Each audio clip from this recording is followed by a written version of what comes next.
আচ্ছা, ইমাম আবু হানিফাকে চিনেন? মুসলমান হলে তো চিনার কথা।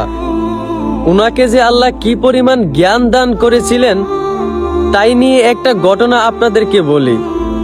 দয়া করে কথাগুলো শেষ পর্যন্ত শুনে যাবেন। ইমাম আবু হানিফার জামানায় এক নাস্তিক ছিল।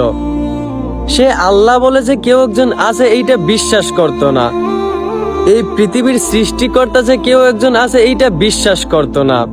তো গ্রামের সবাই একদিন ওই নাস্তিকের কাছে ইমাম আবু হানিফার কথা বললেন যে আমাদের গ্রামের মসজিদের একজন ইমাম আছেন, তিনি আপনাকে প্রমাণ করে দিবেন যে এই পৃথিবীর সৃষ্টিকর্তা একজন আছেন। নাস্তিক তখন বলল, আচ্ছা, আপনার ওই ইমামকে আমার সামনে আইনেন, আপনারা তারিখ দেন, বিচার হবে। গ্রামের মানুষরা তখন তারিখ দিল, আগামীকাল জুমার নামাজের পর ঠিক 2টার সময় অমুক ময়দানে বিচার হবে। নাস্তিক রাজি হলো। তারপরের দিন জুমার নামাজ পর ঠিক 2টার সময় ওই ময়দানে হাজার হাজার মানুষ হাজির হলো। এমনকি ওই নাস্তিকও হাজির হলো। শুধু হাজির হলেন না ইমাম আবু হানিফা। ওই নাস্তিক তখন গ্রামের মানুষদেরকে বলতে লাগলো, আপনাদের ইমাম কি প্রমাণ করবে? সে তো এখনো এসে হাজির হয় নাই, সে মনে হয় ভয় পাইছে। ইমাম আবু হানিফা আসার কথা ছিল ঠিক 2টার সময়, কিন্তু তিনি ময়দানে এসে হাজির হলেন প্রায় 1 থেকে 1.5 ঘন্টা পর। ইমাম আবু হানিফা ময়দানে আসার পরই নাস্তিক বলে উঠল, আপনি তো একটা পাগল, যার কাছে সময়ের কোনো গুরুত্বই নাই, সে আবার সৃষ্টিকর্তার প্রমাণ দিবে কিভাবে? ইমাম আবু হানিফা তখন বললেন, থামেন, আমার দেরিতে আসার কারণ আছে। আর কারণটা হলো, আমি বাড়ি থেকে এই ময়দানে আসার আগে একটা নদী পড়ে, আর সেই নদী আমি প্রতিনিয়ত নৌকা দিয়ে পার হই। কিন্তু আজ হঠাৎ করে এসে দেখি ওই নদীতে নৌকাও নাই, মাঝিও নাই।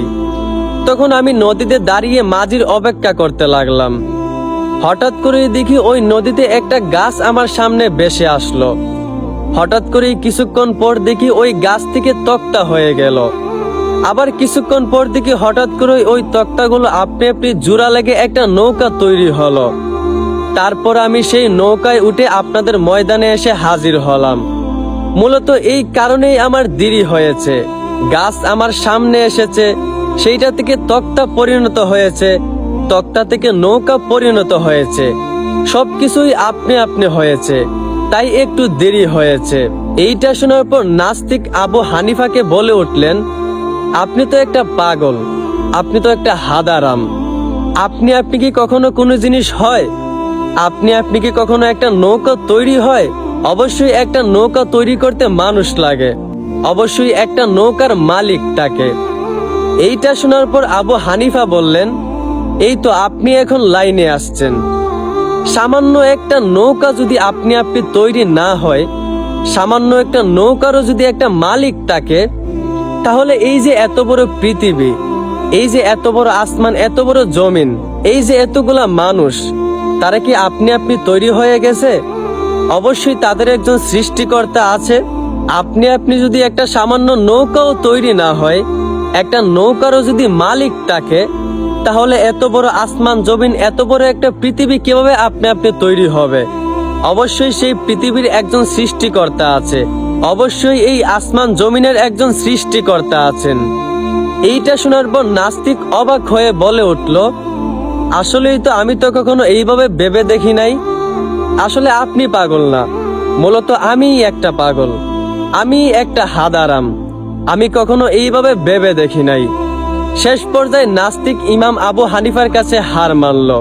আসলে এই ঘটনাটা আপনাদের মাঝে তুলে ধরার কারণ হচ্ছে, যে কেউ যদি ইসলাম নিয়ে একটু ভালোভাবে ভাবে, তাহলে সে যেই হোক না কেন আল্লাহর প্রতি ঈমান আনতে বাধ্য হবে।